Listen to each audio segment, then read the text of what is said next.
The alarm screamed across the Galactic Council's border station as Commander Vex stared at the display screen. His four eyes blinked in confusion as he watched the single dot moving toward their position. The readings made no sense. Only one. Ship approached their heavily fortified frontier, and it flew under a human flag. "Sir, the vessel is requesting diplomatic passage," reported Lieutenant Kale from the communications station. His voice carried the uncertainty that everyone on the bridge felt. Vex's scaled fingers drummed against his command chair. Intelligence reports had warned them about human fleets, massive armadas carrying weapons that could crack planets. Yet, here was just one ship flying alone through space like it owned the galaxy. The ship's designation appeared on his screen. Use Prometheus. "Get me Admiral Korath," Vex ordered. Within moments, the holographic image of the Nexari commander appeared before him. Korath's 6 arms were crossed, and his mandibles clicked with irritation. "What do you want, Vex?" Korath's voice carried the arrogance typical of his species. "We have a human ship approaching. Just one. It's asking for diplomatic passage." Korath's compound eyes focused on the display. "One ship? Are you certain your sensors are working?" "I've run 3 diagnostic checks. There's definitely only one vessel." "Admiral..." Korath laughed, a sound like grinding metal. "The humans are either incredibly brave or incredibly stupid. Either way, this presents an opportunity. We can capture their technology and learn their weaknesses." On another communication channel, High Chancellor Drex of the Altarian Confederacy joined the conversation. His crystalline form shimmered as he spoke. This could be a trap. Humans are known for their deception. "What trap could 3 humans possibly set against our combined fleets?" Korath scoffed. "We have over 2,000 ships in this system alone." The debate continued for several minutes as more alien commanders joined the discussion. "Commander," Zoth of the Vorthic Empire suggested immediate destruction of the human vessel. General Quan of the Hegemony argued for capture and interrogation. Each species had its own opinion, but they all agreed on one thing. The situation was strange. Finally, the transmission from the human ship cut through their argument. "This is Captain Blake Harrison of the UES Prometheus. I repeat, we request safe passage to deliver a message of utmost importance to the Galactic Council. We come under diplomatic protection as outlined in the Treaty of Nexus 7. The voice was calm, almost casual. It showed no fear despite being surrounded by the most powerful military force in the galaxy. This composure disturbed the alien commanders more than any threat could have. "He sounds too confident," muttered Commander Vex to his bridge crew. "Why isn't he afraid?" Lieutenant Kale pulled up the ship's specifications. "Sir, the vessel appears to be a standard diplomatic cruiser. 3 crew members aboard. Light armament, nothing that could threaten even a single escort fighter." Vex studied the readings again. The ship's energy signature was unusual, but not threatening. Its size was comparable to a small transport vessel. Yet something about the whole situation felt wrong. The Council's emergency session lasted 2 hours. Representatives from 12 major species argued over how to respond. Some wanted to destroy the ship immediately.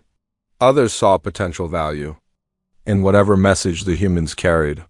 A few suggested the humans might be surrendering. During the debate, Captain Harrison sent several more transmissions. Each one was polite but firm. He would deliver his message to the full council, not to individual commanders. He would not deviate from his course. He would not submit to boarding parties until granted diplomatic immunity. The audacity of these creatures, snarled General Quan. They make demands as if they hold any power here. Perhaps that's exactly what they want us to think, suggested Intelligence Director Quinn. Their confidence might be manufactured to hide desperation. Finally, the vote was called. By a narrow margin, the Council decided to allow the ship passage. However, they would surround it with a massive escort fleet. If the humans tried anything suspicious, they would be vaporized instantly. Commander Vex received the order to coordinate the escort. Within an hour, 300 ships formed a tight formation around the small human vessel. Fighters, cruisers, and battleships from a dozen different species created an impenetrable wall of firepower. The human ship flew calmly through the center of this formation. Its movements were precise and unhurried.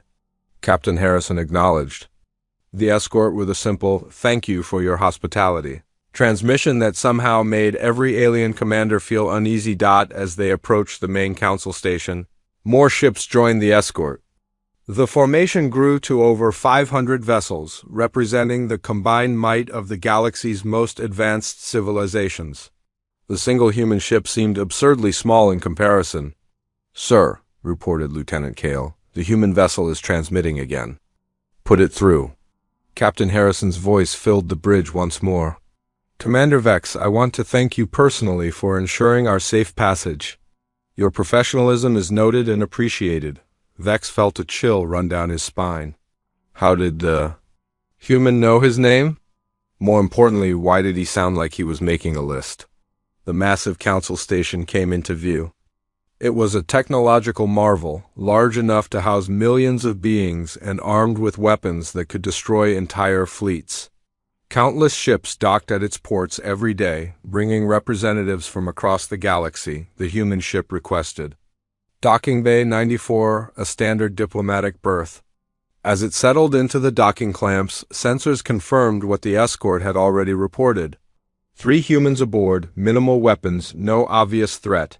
Yet every alien commander felt the same inexplicable unease. The humans had shown no fear, no hesitation, no doubt. They had flown into the heart of enemy territory as if they were visiting friends. "Sir," Lieutenant Kale spoke quietly, "shouldn't they be more concerned about their situation?" Commander Vex didn't answer. He was thinking about Captain Harrison's final transmission as the ship docked. The human had said something that kept repeating in his mind. "I hope you'll extend the same courtesy to those who come after." Those who come after. What did that mean? Were more humans coming? If so, when? And if they were confident enough to send just one ship as an advance party, what did that say about their true capabilities? The docking bay filled with security forces from multiple species. Armed guards surrounded the human ship from every angle. Energy barriers activated to prevent any possible escape. The most advanced scanning equipment available probed every inch of the vessel. Everything appeared normal. The ship's computer systems were standard diplomatic models. The crew quarters were Spartan but unremarkable. The cargo bay contained nothing but personal effects and diplomatic materials. Yet the feeling of wrongness persisted. As the airlock cycled open and the 3 humans stepped onto the station, every alien present felt the same thought. These humans were not what they seemed. Captain Harrison emerged first, followed by his 2 crew members. They wore simple diplomatic uniforms and carried nothing but datapads. They moved with the easy confidence of people who had nothing to fear. "Welcome to Central Station," announced Station Commander Rix, a tall Altarian whose crystalline body pulsed with nervous energy. "You will be escorted to temporary quarters while the Council prepares to hear your message." "Thank you," Captain Harrison replied with a slight smile. "We're honored to be here." As the humans were led away under heavy guard, Commander Vex watched. From the observation deck, something was very wrong with this entire situation. The humans were too calm, too prepared, too confident. They acted like they held all the advantages in a situation where they should have been terrified. The station's sensors suddenly detected a minor anomaly in the ship's communication array. It was still active, transmitting a low-level signal into deep space. When technicians tried to shut it down, they found the system was locked behind encryption they couldn't break. Commander Vex stared at the readouts and felt the first real fear he had experienced in years. The signal was transmitting constantly, sending some kind of message to an unknown destination. The humans hadn't just come to deliver a message to the Council, they were calling someone. The Council chamber buzzed with tension as representatives from dozens of species gathered to hear the human message. The massive circular room could hold thousands, but today it felt crowded with anticipation and suspicion. High Chancellor Drex occupied the central podium, his crystalline form casting rainbow patterns across the walls. Captain Blake Harrison stood in the center of the chamber, flanked by his two crew members. Chief Engineer Maria Torres stood to his left, her dark eyes scanning the assembled aliens with professional interest. Diplomatic Officer James Kane remained to his right, his hands clasped behind his back in a relaxed posture that seemed inappropriate for the circumstances. The humans were surrounded by a ring of guards from multiple species. Energy barriers hummed softly around them, creating a cage of crackling force. Weapon scanners swept over them continuously, searching for any hidden threats. "The Council recognizes Captain Harrison of the human vessel," announced High Chancellor Drex. "You may deliver your message." Harrison stepped forward slightly. His voice carried clearly through the chamber's acoustics. "Honored representatives of the Galactic Council, I come before you today to deliver a mission from the United Earth Government." A murmur rippled through the assembled aliens. Declarations could mean many things, but they were rarely good news. "The human government formally declares war on the Galactic Council and all member species for your unprovoked attacks on human civilian colonies," Harrison continued. "This declaration takes effect immediately." The chamber erupted in laughter. The sound was a mixture of clicks, roars, and electronic buzzes as different species expressed their amusement. Admiral Korath's mandibles clicked rapidly as he stood from his seat. "You declare war on us?" Korath's voice boomed across the chamber. 3 humans against the combined might of the galaxy? Have you lost your minds? Harrison remained calm. "I understand your reaction, Admiral. The odds do seem overwhelming." "Seem overwhelming?" scoffed General Kwan. "We have committed 4 billion troops to this conflict. Our combined fleets number in the hundreds of thousands. You have 3 people and 1 small ship." "Actually," Harrison replied, "we have significantly more than that. But you're correct that we 3 are not here to fight you." High Chancellor Drex leaned forward. "Then why are you here?" "We came to serve notice. To formally inform you that humanity has documented every war crime committed against our people. Every civilian transport you destroyed. Every colony you bombarded. Every child you murdered." The chamber fell silent. The accusations were serious, but the humans' calm delivery made them more disturbing than any shouted threats. "Intelligence." Director Quinn activated her translator. "These are grave accusations, Captain. Do you have proof?" Harrison nodded to Chief Engineer Torres, who activated a holographic display. The air above the chamber filled with images. Ships burning in space, colonies reduced to ash, bodies floating in the void. Each image was time-stamped and verified. "These recordings have been authenticated by our most advanced analysis systems," Torres explained. "They represent clear violations of the Galactic Convention on Civilian Protection." The aliens studied the images with growing unease. Many of the attacks had been classified. How had humans obtained such detailed records? "This is propaganda," declared Commander Zoth. "Manufactured evidence to justify human aggression." "The evidence is authentic," Kane spoke for the first time. "We have quantum-encrypted verification codes that confirm every image. Your own communication intercepts are included in the file." Several alien representatives shifted uncomfortably. The humans shouldn't have been able to intercept their communications. The encryption was supposedly unbreakable. High Chancellor Drex's crystalline form pulsed with irritation. "Even if these images are authentic, what do you hope to accomplish? You cannot threaten us with 3 people." "We're not threatening you," Harrison replied. "We're documenting your crimes for the galaxy to see." This entire conversation is being broadcast across every inhabited system. The chamber exploded in outrage. Representatives shouted questions and demands. How were the humans broadcasting? The station's communication systems were under strict control. "Impossible," snarled Admiral Korath. "Our security systems would have detected any unauthorized transmissions." Torres smiled for the first time since entering the chamber. "Your security systems are designed to detect conventional communication methods. We use quantum entanglement for our broadcasts. The signal cannot be blocked or traced."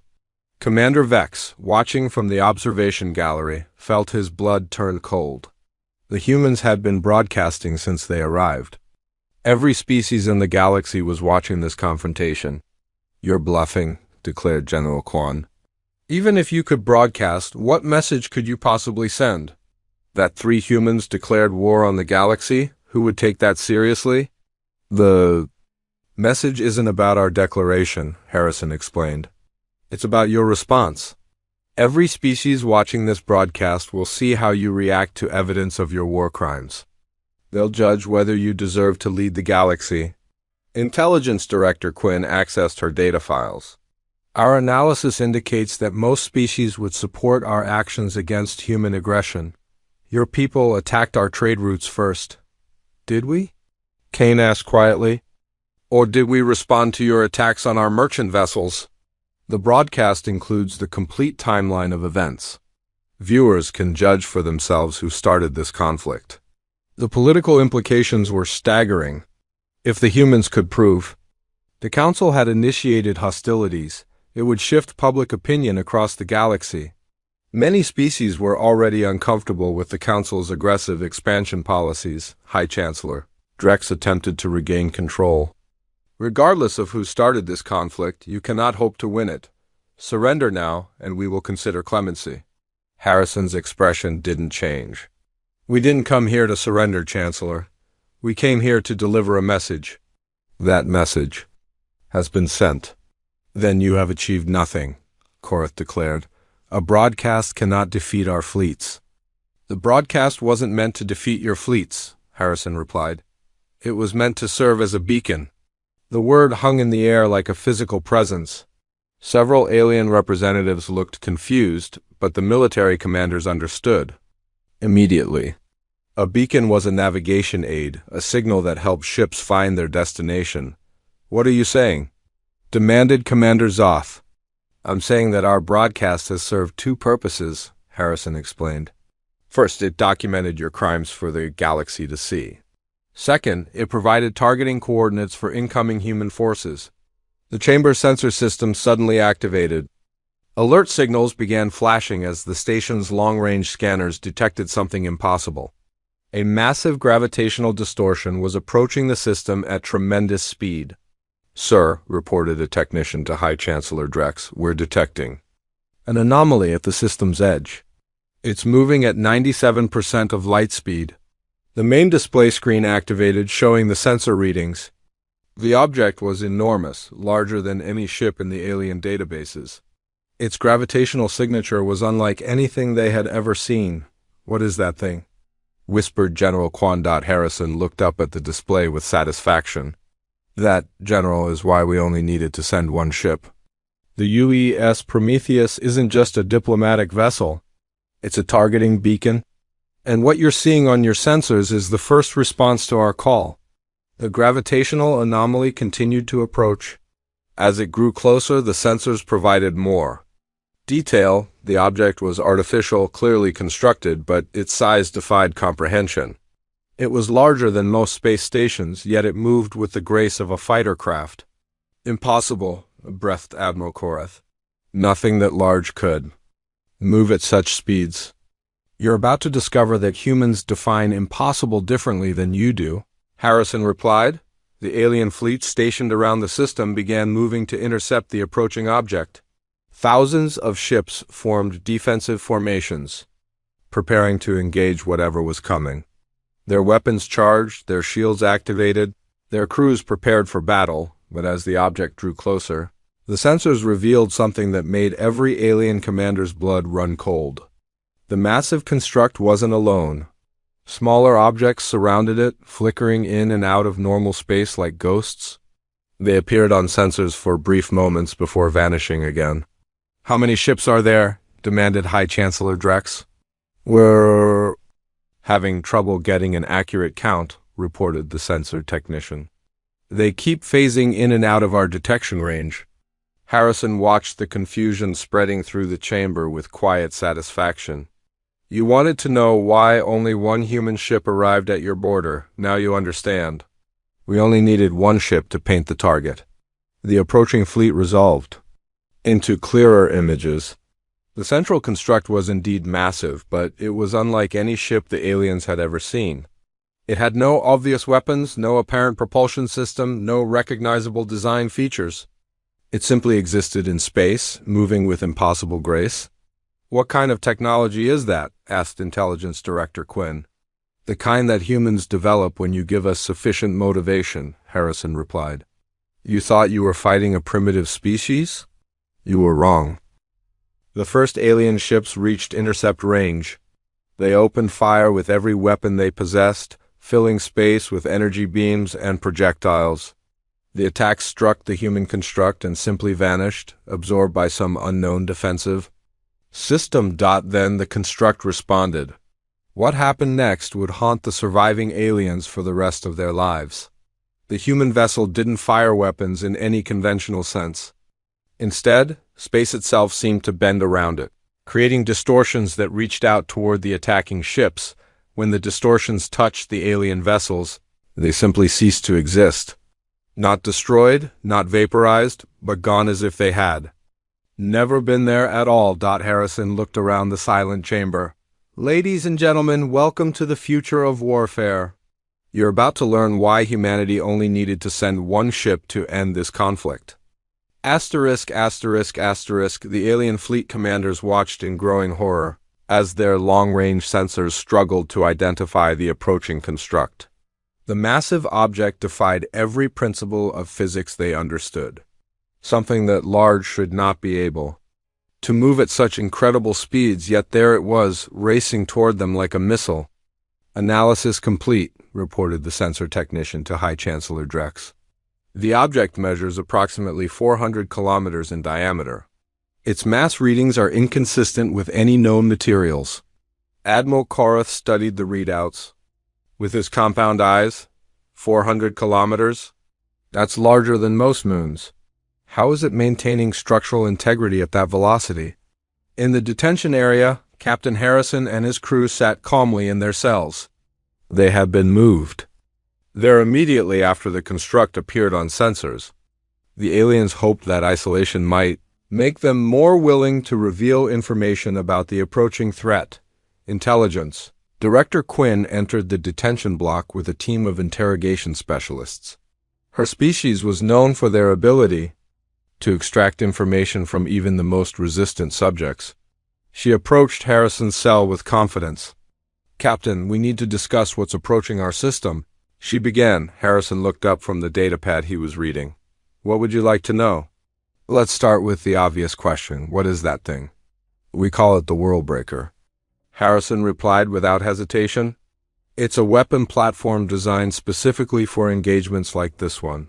Quinn's translator struggled with the implications. "A weapon platform? That entire construct is a single weapon?" "Not exactly. It's more accurate to say it's a weapons delivery system. The actual weapons are much smaller and far more sophisticated than anything you've encountered." Chief Engineer Torres spoke from her adjacent cell. "Your species developed impressive technology, but you never learned to manipulate fundamental forces. You built bigger guns when you should have been rewriting the laws of physics." "That's impossible," declared one of Quinn's assistants. "The laws of physics are universal constants? Are they?" asked Diplomatic Officer Kane. "Or are they simply the boundaries of your understanding?" The interrogation was interrupted by an urgent communication from the bridge. The construct had begun deploying smaller objects, and the results were disturbing. The alien fleet trying to intercept it was experiencing equipment failures that made no sense. "Sir," reported Commander Vex to Admiral Korath, "we're receiving reports from the intercept fleet. Their weapon systems are malfunctioning, but not in any way we can explain." "Explain that." "The ships are firing their weapons normally, but the projectiles are changing course. Missiles are turning around and targeting the ships that fired them. Energy beams are bending back toward their sources." Korath's mandibles clicked rapidly. "That's impossible. Projectiles don't just change course in vacuum." "That's what the fleet commanders are reporting, sir. The human construct isn't just defending itself, it's turning our own weapons against us." In the detention block, Harrison listened to the reports with interest. Your commanders are discovering the first principle of human warfare. We don't fight fair. We fight to win. How are you turning our weapons against us? Demanded Intelligence Director Quinn. We're not turning them, Torres explained. We're convincing them that they were always supposed to hit different targets. Reality is more flexible than your species realizes. You're talking about manipulating causality, Quinn's assistant protested. That's theoretically impossible. Theoretical impossibility is just another problem to solve, Kane replied. Your species gave up too easily when you encountered seemingly insurmountable challenges. The construct continued its approach, and the alien fleet's attempts to stop it grew more desperate. Admiral Korath ordered his flagship to lead a direct assault. The massive Nexari dreadnought charged toward the human platform with all weapons blazing. What happened next would be studied by military historians for generations. The dreadnought's weapons fired normally, but as the projectiles approached the construct, they began to slow down. Not gradually, but in discrete steps, as if time itself was being manipulated. Sir, reported the dreadnought's weapons officer, our missiles are decelerating without any external interference. They're just stopping. The missiles hung motionless in space for several seconds, then began accelerating back toward the Nexari ship. But these weren't the same missiles that had been fired. They had been transformed somehow, their warheads, replaced with something that made space itself ripple. When the transformed missiles struck the dreadnought, the ship didn't explode. Instead, it began to fade, becoming translucent as if it were turning into a ghost. The crew's final transmissions were cut short as the vessel phased out of normal space entirely. Where did it go? Demanded Admiral Korath from the command station. We don't know, sir, replied the sensor technician. It's not destroyed, it's just there anymore. In the detention block, Harrison checked his watch. Right on schedule. The probability cascade should be reaching critical mass about now. What's a probability cascade? Asked Quinn. It's what happens when you convince reality that certain events are more likely than others, Torres explained. Your ships exist in a state of quantum superposition. They're simultaneously present and absent, until observed. We're just changing the observation parameters. The implications were staggering. If humans could manipulate probability itself, then conventional warfare was obsolete. No amount of firepower could overcome an enemy that could rewrite the laws of chance. The construct had reached the inner system now, and its escort of smaller vessels was becoming visible on sensors. The alien fleet commanders got their first clear look at human military technology and realized they were facing something beyond their comprehension. The escort ships didn't move through space in any normal sense. They teleported from point to point, appearing and disappearing without any visible means of propulsion. When they fired their weapons, the energy beams didn't travel through space at all. They simply appeared at their targets instantaneously.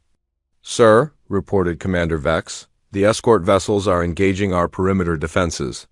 Our stations are being destroyed faster than we can track. How many escort ships are there? We can't get an accurate count. They keep shifting between dimensions. Our sensors detect anywhere from 50 to 5,000 vessels, depending on which phase of reality they're occupying. The defense stations around the central system began vanishing one by one, not destroyed in spectacular explosions, but simply ceasing to exist. The human weapons didn't create debris or leave any trace of their targets. They're erasing our defenses, whispered General Kwan. Not destroying them, erasing them. In the council chamber, the remaining representatives watched the battle unfold on the main display. The human construct moved toward the central station with inexorable patience, surrounded by its ghostly escort, the combined fleet of the galactic. Council threw everything they had at it, but their attacks were useless. How do we fight something like this? Asked Commander Zeotutai. Chancellor Drex's crystalline form pulsed with fear. We can't. They're not using technology we can understand or counter. The construct reached the station's defensive perimeter. The massive weapons platforms that guarded the Council's seat of power opened fire with everything they possessed. Planet-killing energy beams struck the human vessel and simply vanished. absorbed by systems that operated on principles the aliens couldn't comprehend, and the construct began to respond. Space around the station started to change, becoming darker and more oppressive. The laws of physics that governed the area began to shift, creating zones where matter behaved differently. "Sir," reported the station's chief engineer, "we're detecting massive distortions in local space-time. The construct is creating artificial gravity wells and negative energy fields. It's turning the space around us into a weapon." The station's defensive systems tried to adapt, but they were designed to fight conventional threats. The human construct wasn't using weapons in any traditional sense. It was rewriting the fundamental rules that governed the local universe. Sections of the station began to experience temporal anomalies. In some areas, time moved faster, aging equipment and personnel rapidly. In others, time slowed to a crawl, trapping defenders in moments that stretched for hours. "They're not just attacking us," realized Intelligence Director Quinn. "They're demonstrating their capabilities. They want us to understand how helpless we are." In the detention block, Harrison received a communication from the construct. The message was transmitted directly to his neural implant, bypassing the station's communication systems entirely. "Phase 2 is complete," he announced to his guards. "The demonstration is concluding. You might want to prepare for Phase 3. "What's Phase 3? asked Quinn. Harrison smiled, but there was no warmth in it. "Phase 3 is when we stop being polite. The construct has been operating at minimal power since it arrived. It wanted to give you a chance to surrender before revealing its true capabilities." "That was minimal power?" Quinn's voice cracked. "The construct is powered by a controlled black hole," Torres explained. "What you've seen so far represents about 1% of its total output. We thought it would be sporting to give you a fair chance." The construct suddenly stopped its approach to the station. It hung in space like a dark moon, surrounded by the flickering forms of its escort vessels. The temporal distortions ceased, and the gravitational anomalies stabilized. "Why has it stopped?" demanded Admiral Korath. Harrison checked his watch. "Again, because the ultimatum period has expired. You've had 12 hours to surrender unconditionally. Since you haven't, the construct is preparing to demonstrate why we call it the World Breaker." 12 hours? We've only been fighting for 30 minutes. "Time moves differently when you can manipulate its flow," Kane explained. "The construct has been giving you 12 hours of subjective time to consider your options. From your perspective, it seemed like minutes." The construct began to change. Its surface, which had appeared smooth and featureless, started to open like a flower. Massive sections retracted to reveal the interior structure, and what the aliens saw there made them realize that everything they had experienced so far was just the beginning. The construct wasn't just a weapon platform. It was a factory, a research facility, and a military base all combined into one impossible structure. And at its heart, visible through the opening sections, was something that made space itself recoil in terror. "What is that?" whispered High. "Chancellor Drex?" Harrison looked at the display with professional satisfaction. "That, Chancellor, is a singularity drive, a controlled black hole that powers our most advanced weapons. And you're about to see what happens when we remove the controls." The singularity began to pulse with dark energy, and reality itself started to scream. Asterisk, asterisk, asterisk, the singularity at the heart of the construct pulsed with malevolent energy, and space itself began to warp around it. The alien fleet commanders watched in horror as the controlled black hole started to expand, drawing in light and matter from the surrounding area. "All ships, fall back to minimum safe distance," ordered Admiral Korath, but his voice carried no confidence. There was no safe distance from what they were witnessing. The construct's true weapons began to emerge from the opening sections. They weren't cannons or missile launchers, but geometric shapes that hurt to look at directly. The alien observers found that their visual systems couldn't process the weapon's true forms, creating a nauseating sense of wrongness. Commander Vex studied the sensor readings with growing terror. "Sir, those objects are registering as having negative mass." "That should be impossible." "Everything about this situation should be impossible," Korath replied. but we're facing an enemy that has made the impossible routine. The first weapon, activated with a sound that shouldn't have been audible in vacuum.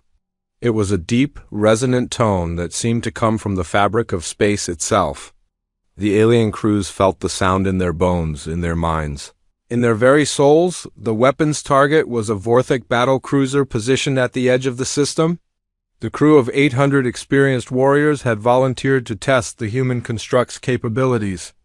They believed their heavy armor and advanced shielding would protect them. Long enough to gather intelligence, they were wrong. The weapon didn't fire an energy beam or launch a projectile. Instead, it simply focused its attention on the battle. Cruiser and reality began to edit itself around the target. The ship's history started to unravel, not just its future, but its past as well. The cruiser's construction records vanished from databases across the galaxy. The memories of its crew members began to fade from the minds of their families. The raw materials used to build the ship retroactively reverted to their original states. "Sir," reported the fleet's intelligence officer, "we're losing all records of the Vorthak vessel. It's as if it never existed." "That's impossible," Korath declared, but his voice lacked conviction. "The ship is still there on sensors," the officer continued, "but everything else about it is disappearing. The crew's service records, their birth certificates, even their parents' memories of them." In the detention block, Chief Engineer Torres watched the alien guard's growing panic with professional interest. "Your species never learned to weaponize causality. You thought the past was fixed, unchangeable? We discovered that time is just another dimension to be manipulated." "You're erasing people from history," accused Intelligence Director Quinn. "We're editing the timeline to remove threats," Torres corrected. "It's more efficient than conventional warfare and much cleaner. No debris, no survivors, no evidence that the threat ever existed." The Vorthik battle cruiser began to fade from existence, its crew members vanishing one by one as their personal histories were systematically deleted. The ship's captain managed to send one final transmission before he too was erased.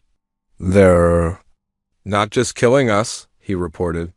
"They're making it so we never lived at all." The transmission cut off as the captain's timeline was edited to remove his existence. The ship drifted empty for a moment, then vanished entirely as the construct completed its work. The alien fleet reacted with desperate fury. If conventional weapons were useless, they would try unconventional ones. The Nexari deployed their reality bombs, weapons that could fracture spacetime itself. The Altarians activated their consciousness disruptors, devices that could shatter minds across dimensional barriers. Every exotic weapon in the alien arsenal was brought to bear against the human construct. The space around it became a chaos of conflicting physical laws as different species' most advanced technologies tried to damage or destroy the impossible vessel. The construct weathered the assault without apparent difficulty. Its defensive systems adapted to each new threat, learning and evolving in real time. When the reality bombs exploded, the construct simply existed in a different layer of reality where the bombs had never been fired. When the consciousness disruptors activated, the construct's AI systems proved immune to mental attacks. They had been designed by minds that understood the true nature of consciousness and had built protections accordingly. "Sir," reported the fleet's science officer, "the construct is analyzing our weapons as we fire them. It's learning our capabilities and developing countermeasures faster than we can adapt." Admiral Korath realized that conventional military thinking was useless against this enemy. The humans had transcended the normal rules of warfare and were operating on a level his species couldn't comprehend. "All ships, prepare for ramming speed," he ordered. "If we can't destroy it with weapons, we'll use our ships as missiles." The order was desperate, but the alien crews obeyed. Hundreds of vessels turned toward the construct, their engines at maximum power. They would sacrifice themselves to damage the human weapon and protect their homeworlds. The construct's response was swift and terrible. It deployed what the humans called probability weapons, devices that didn't just destroy targets but retroactively ensured they had never been a threat. The ramming ships found their engines failing not due to damage, but because the probability of their systems working correctly approached zero. "Sir," reported a flight commander, "my engines are shutting down, but diagnostics show no problems. They're just unlikely to function." The probability weapons continued their work, convincing the universe that the alien attack was improbable. Ships that had been accelerating toward the construct suddenly found themselves drifting in the opposite direction. Weapons that had been primed to fire discovered that their targeting systems had never been calibrated. The most disturbing effect was on the crews themselves. Warriors who had trained for decades found that their combat skills were becoming increasingly unlikely. Veteran commanders discovered that their tactical knowledge was probabilistically improbable. In the council chamber, the remaining representatives watched the systematic destruction of their combined fleet. The humans had turned probability itself into a weapon, making victory impossible not through superior firepower, but by convincing reality that their defeat was inevitable. "How do we fight an enemy that can rewrite the laws of chance?" asked General Quan. High Chancellor Drex had no answer. His crystalline form had dimmed to almost nothing, reflecting his despair. The Galactic Council represented thousands of species and millions of years of technological development, but they were helpless against human weapons that operated outside the normal universe. The construct began moving toward the central station, its escort of phase-shifted vessels clearing a path through the remaining alien defenses. The station's massive weapons platforms tried to engage, but their targeting systems could no longer locate the human ships. "Sir," reported the station's defense coordinator, "our weapons are acquiring locks on the enemy vessels. But when we fire, the targets aren't where our sensors said they were. Are they using some kind of stealth technology?" "No, sir. They're exactly where our sensors detect them. But when we fire, it turns out they were never there at all. The probability of our sensors being correct is approaching zero." The construct reached the station's perimeter and began deploying specialized weapons designed for close-range engagement. These were different from the reality-warping devices used against the fleet. They were more precise, more surgical, designed to disable rather than destroy. The station's hull began to experience temporal shearing, with different sections existing in different time streams. The crew found themselves unable to coordinate their actions as causality broke down around them. "Sir," reported the chief engineer, "sections 7 through 15 are experiencing time dilation. The crews there are aging decades in minutes. Sections 20 through 30 are locked in temporal loops, repeating the same actions over and over." The construct's weapons were dissecting the station like a scientist examining a specimen. Each system was isolated and studied before being neutralized. The humans were learning everything they could about alien technology while demonstrating their complete superiority. In the detention block, Captain Harrison received another neural communication from the construct. He nodded and turned to his guards. "The analysis is complete," he announced. "The construct has cataloged all of your weapons, your defenses, your tactical capabilities. It has determined that your species pose no meaningful threat to human interests. What happens now?" asked Intelligence Director Quinn. "Now we move to the final phase," Harrison replied. "The construct is preparing to demonstrate its ultimate weapon.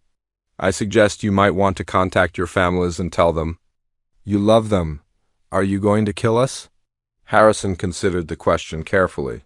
"The construct is going to give you a choice. You can surrender unconditionally and accept human authority, or you can be removed from the equation permanently. And if we surrender, then you'll be allowed to exist as a client species under human protection. Your aggressive expansion will end, your military forces will be disbanded, and you'll contribute to the peaceful development of the galaxy." The construct's central weapon began to charge. The singularity at its heart pulsed with increasing intensity, and the space around the station started to buckle under the gravitational stress.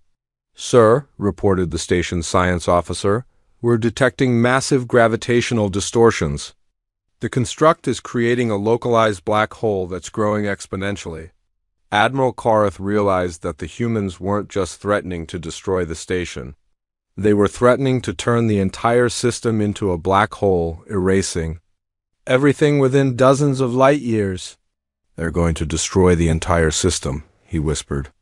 No, Harrison corrected from his cell. They're going to give you a choice.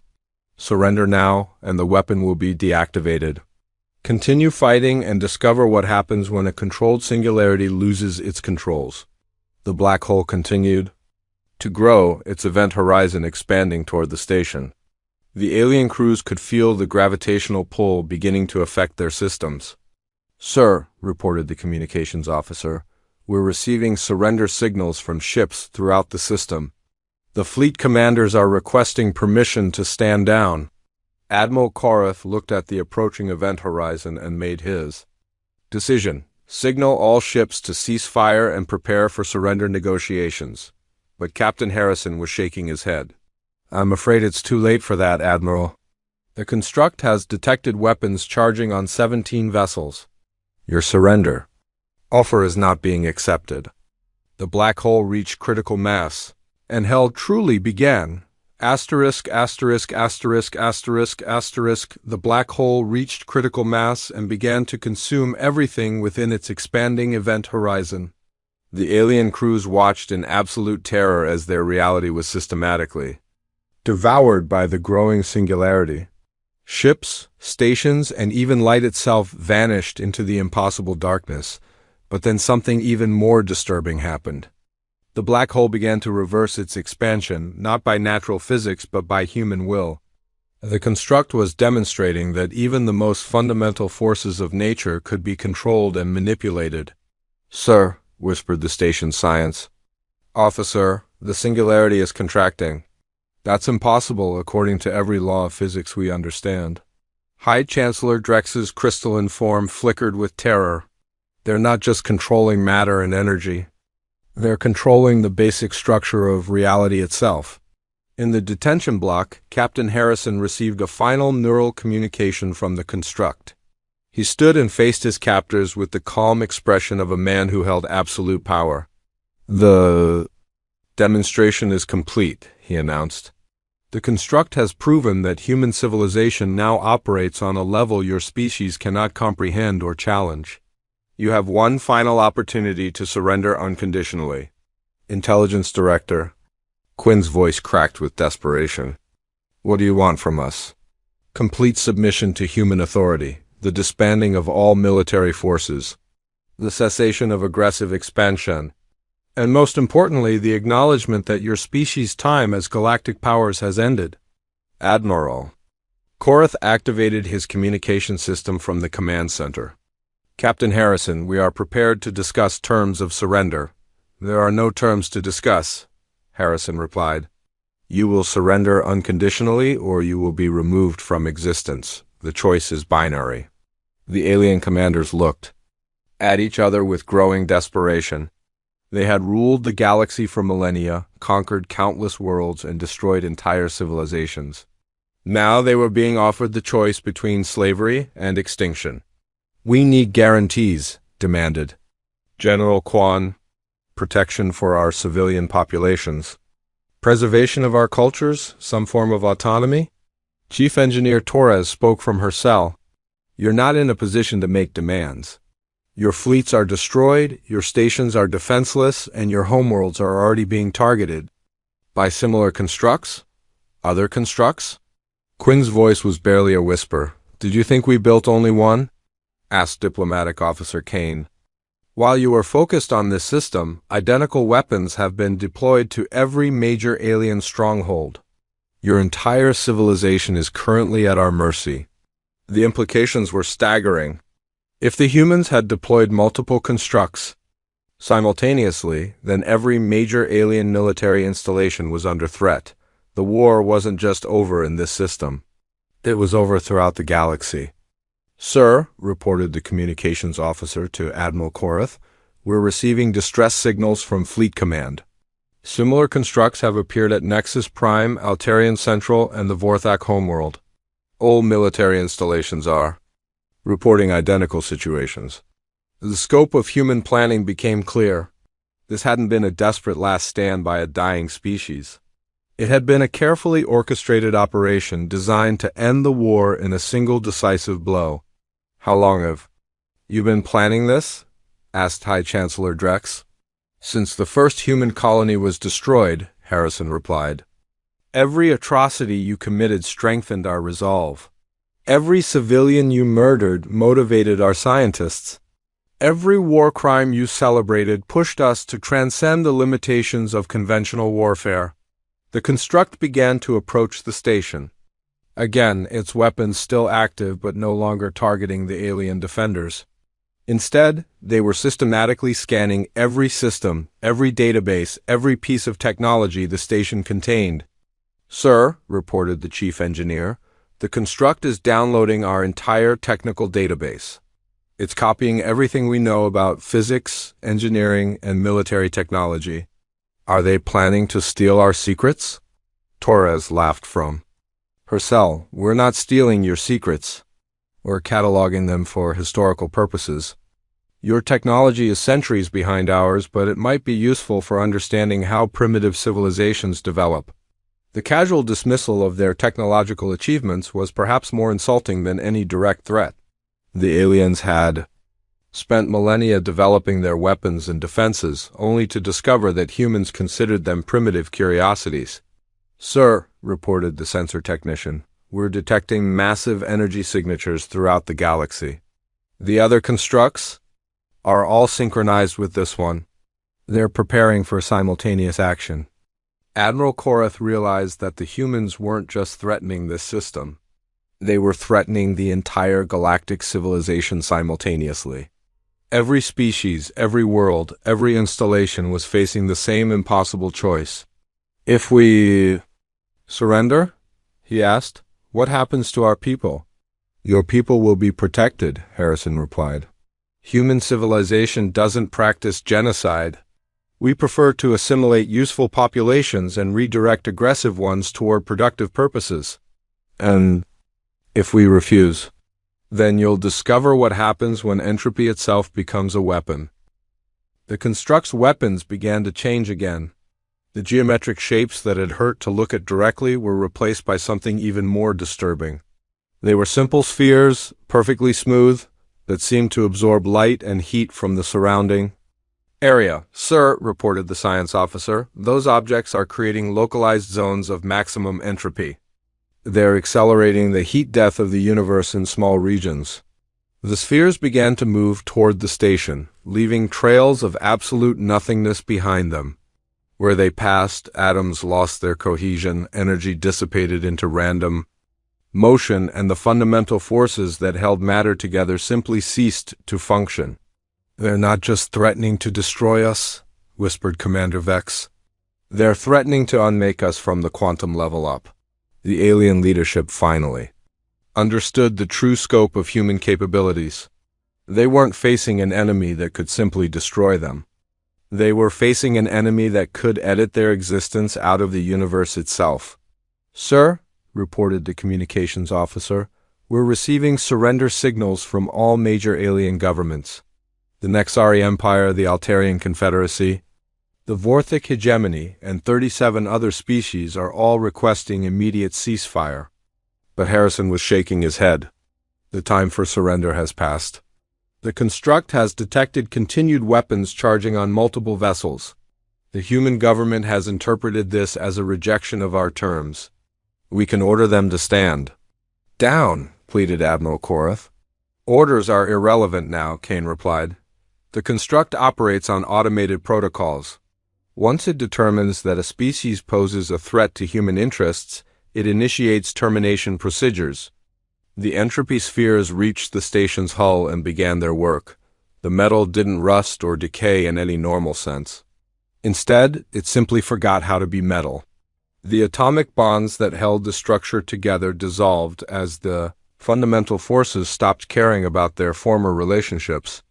"Sir," reported the chief engineer, "hull integrity is failing, but not due to damage. The hull is losing its molecular cohesion. It's reverting to component atoms."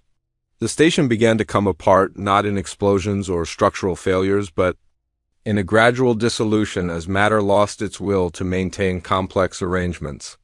The aliens watched in horror as their most advanced technology was reduced to its basic components. "The construct is preparing to extend this effect to the entire system," Harrison announced. "All matter within a radius of 50 light-years will be returned to its pre-stellar state. The region will become a void of randomly distributed atoms." "Hi?" Chancellor Drex made a final desperate attempt. "Captain Harrison, I formally surrender on behalf of all Council species. We accept human authority without condition." "I'm sorry, Chancellor, but the construct has already made its decision. You had your chance to surrender peacefully. Instead, you chose to continue fighting even after we demonstrated our superiority." The entropy field began to expand beyond the station, reaching toward the nearby planets and moons. The alien crews watched as entire worlds began to dissolve, their surfaces reverting to clouds of disconnected atoms. "Sir," whispered the communications officer, "we're receiving final transmissions from the planetary surfaces. The entropy field is reaching the civilian populations." But then something unexpected happened. The entropy field suddenly stopped expanding. The dissolution process ceased, leaving the system partially unmade but not completely destroyed. "What happened?" asked Admiral Korath. Harrison checked his neural implant. "The construct has detected something interesting. It appears that your species' final transmissions contained something that changed the automated protocols." "What did we transmit?" "Complete surrender. Not just military surrender, but the acknowledgement that your species' time as galactic powers has ended. A construct has interpreted this as genuine capitulation." The entropy spheres began to withdraw, their destructive work reversing as the construct demonstrated its ultimate power. The dissolved matter began to reassemble, not exactly as it had been, but in forms that the human weapon deemed acceptable. "Sir," reported the science officer, "the entropy field is reversing. The construct is rebuilding our systems, but according to different specifications. The station reformed around them, but it was no longer the same structure. The new configuration was more efficient, more elegant, and incorporated technologies that the aliens had never dreamed possible." "Welcome to the new galactic order," Harrison announced. "Your species will serve as client states under human protection. You will contribute to the peaceful development of the galaxy and help us establish the conditions for lasting peace." "What about our independence?" asked High Chancellor Drex. "Your independence ended when you chose to commit genocide against human civilians," Harrison replied. "You forfeited your right to self-governance when you proved that you couldn't be trusted with advanced technology." The construct began to deploy construction drones that started building new structures throughout the system. These weren't military installations, but research facilities, communication arrays, and administrative centers designed to manage the transition to human rule. "Sir," reported the sensor technician, "we're detecting similar construction activity throughout the galaxy. The human constructs are establishing a new governmental structure." Admiral Korath realized that the war was truly over. Not just this battle, but the entire conflict. The alien species had been outmaneuvered, outfought, and ultimately absorbed into a human-dominated galactic civilization. "How long will it take?" he asked. "The transition will be complete within 1 standard year," Torres replied. "By then, every major alien population will be integrated into the human governmental structure. Your species will be given roles appropriate to your capabilities." The construct completed its work and began to withdraw from the system. But it left behind a clear message. A massive holographic display appeared in space, visible from every world in the galaxy. It showed the human flag, but beneath it were the symbols of every species that had surrendered. "The message is simple," Harrison explained. "The galaxy is now under human protection. War has ended. Peace has begun. And any species that challenges this new order will face the same fate you nearly suffered."